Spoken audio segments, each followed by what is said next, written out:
Hello everyone, there's clearly lots and lots of news to track these days. There's been so much attention on China that we've almost forgotten to talk about the coronavirus for a time, although cases are still continuing to rise, and especially in Delhi where concerns were heightened a bit further when the Delhi Health Minister himself has got coronavirus, and in fact his condition deteriorating a little bit. He's now been shifted to Max where he's going to be getting plasma therapy, and we hope he recovers fast. But clearly, a lot of attention is still on China, what's going to happen. There's been considerable debate today, including political arguments about what specifically happened and whether 10 Indian soldiers were indeed captured and have they been released or not. What is the position on the ground? Is India moving in armed forces and reinforcements into the area? So there's really a lot to consider. But hey, anytime you think you've got life tough, anytime you think you've got too much to keep a track on, do remember to spare a thought for Zhao Lijian, who's the Chinese Foreign Ministry spokesperson. I mean, consider what he has to go through in a single press conference. Take today, for example. There he was, having to defend China's position, not just in India, obviously he was asked questions on that, but also on taking Canadians hostage, on a cyber attack against Australia, on the ill treatment of Muslims in Xinjiang, including the concentration camps there, the United States. I don't know, I could go on and on and on. So, ever you're feeling sorry for yourself, think about that man. Think about Zhao Lijian and think of what he must be having to do, given the way China seems to have decided to pick a fight with just about everyone it possibly can. And I believe they are now planning to do something with Hong Kong in the near future, but that's going to start spiraling as well. And obviously, China was very much on the mind of all the top government officials today. And there was an all-party meeting that the government called specifically to discuss China. Let's start by taking a look at that. न वहां कोई हमारी सीमा में घुस आया है, न ही कोई घुसा हुआ है, न ही हमारी कोई पोस्ट किसी दूसरे के कब्जे में है। लद्दाख में हमारे 20 जाबाज शहीद हुए, लेकिन जिन्होंने भारत माता की तरफ आंख उठाकर देखा था, उन्हें वो सबक सिखा कर गए।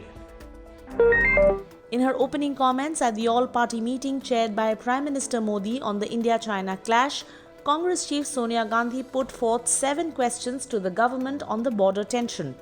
She asked on which date did the Chinese troops intrude into our territory in Ladakh? When did the government find out about the Chinese transgressions into our territory? Was it on the 5th of May as reported or earlier? Does the government not receive on a regular basis satellite pictures of the borders of our country? Did our external intelligence agencies not report any unusual activity along the LAC? Did the military intelligence not alert the government about the intrusion and the build-up of massive forces along the LAC, whether on the Chinese or on the Indian side? Finally, in the government's considered view, was there a failure of intelligence? Sonia asked. News agency reports on Prime Minister's all-party meeting say TRS Chief and Telangana Chief Minister K. Chandrasekhar Rao said the Prime Minister's clarity on Kashmir and the call for self-reliance has angered China. CPI's D. Raja said India needs to resist US efforts to drag us into their alliance, while CPIM Sitaram Yechury stressed on the principles of Panchsheel. NCP Chief Sharad Pawar said the question of whether soldiers carried arms or not are decided by international agreements, and we need to respect such sensitive matters. Sikkim Krantikari Morcha Chief and Sikkim Chief Minister Prem Singh Tamang said during the meet that he has full faith in the Prime Minister when it comes to national security. NPP's Conrad Sangma said infrastructure work along the border should not stop. China-sponsored activities in Myanmar and Bangladesh is worrying. Continuing with his sharp attacks on the Modi government over the bloody face-off between Indian and Chinese troops, Congress leader Rahul Gandhi on Friday said that it's now clear that the government was fast asleep. Gandhi tweeted that the Chinese attack in Galwan was pre-planned and the government was fast asleep and denied the problem. The price was paid by our martyred Jawans, he added.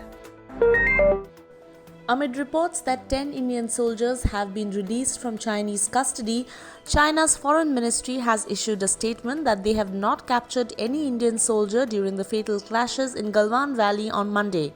India on Thursday had said all soldiers involved in the clash in eastern Ladakh have been accounted for and no soldiers were missing in action. According to media reports, 10 Indian soldiers, including 4 officers, were returned by China after intense negotiations at the Major General level.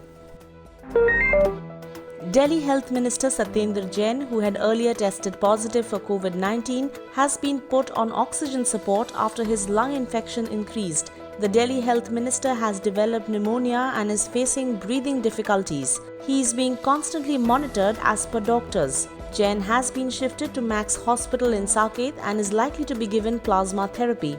Home Minister Amit Shah tweeted, praying for a speedy recovery.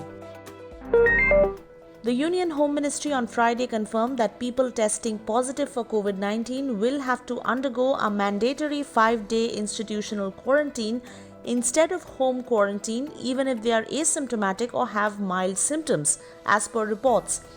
So far, such patients were advised to quarantine themselves at home, but reports said the Home Ministry is concerned about areas where residents are already jostling for space and home isolation is not possible. The centre's move is completely opposite to what the Delhi government has been advising patients so far. Chief Minister Arvind Kejriwal in the past said people with no or mild symptoms can recuperate at home to avoid additional burden on the city's already overwhelmed healthcare infrastructure. Over 15,000 samples were collected for coronavirus testing in the national capital within a 24-hour span, according to government officials. A total of 7,040 samples were collected for rapid antigen tests and 7,972 samples were collected for the RT-PCR tests on Thursday. The Delhi government has also capped the rate of COVID-19 RT-PCR tests at 2,400 rupees, with the city reporting an alarming spurt in the number of cases. On Thursday, Delhi recorded its highest spike of 2,877 cases, taking the tally close to the 50,000 mark, while the death toll mounted to 1,969. A panel constituted by Home Minister Amit Shah to fix COVID-19 treatment charges at private hospitals in the capital has recommended major slashing of charges. The panel has recommended 8,000 to 10,000 rupees in place of current 25,000 rupees for isolation beds in private hospitals. Further, the panel has fixed 13,000 to 15,000 rupees for ICU without ventilator, which currently costs 34,000 rupees to 43,000 rupees in private hospitals. For ICUs with ventilators, the panel has recommended a charge of 15,000 rupees to 18,000 rupees in place of the current rate of 44,000 rupees to 54,000 rupees. The Supreme Court on Friday asked the centre to fix uniform COVID testing rates across the country. The top court, however, indicated that it will not venture into the fixation of charges, which will be taken care of by the centre. The court also said that all states should set up a panel of experts to inspect hospitals and ensure proper care of coronavirus patients. The court further said that it may consider passing an order for the installation of CCTV cameras in hospitals to ensure monitoring of patient care. The Drug Controller General of India, or the DCGI, has approved Favipiravir, an antiviral drug for restricted use in COVID-19 patients. The regulator says the drug can be used only in case of emergency and family consent is mandatory, adding that the course duration is just 14 days. Pharma giant Glenmark is currently conducting trials using the drug and will continue to do so. The DCGI nod came after good results in the pharma company's trials.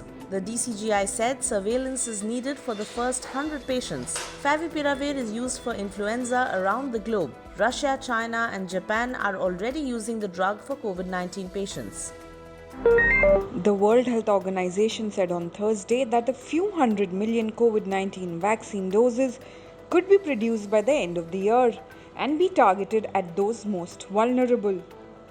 The UN Health Agency said it was expecting to have 2 billion doses by the end of 2021. WHO Chief Scientist Soumya Swaminathan said researchers were working on more than 200 vaccine candidates around the world, including 10 that are in human testing. She identified 3 groups most in need of the first wave of vaccine doses. They are frontline workers with high exposure, such as medics and police officers. Second are the most vulnerable to the disease, such as the elderly and diabetics. And third, people in high transmission settings, such as urban slums and care homes.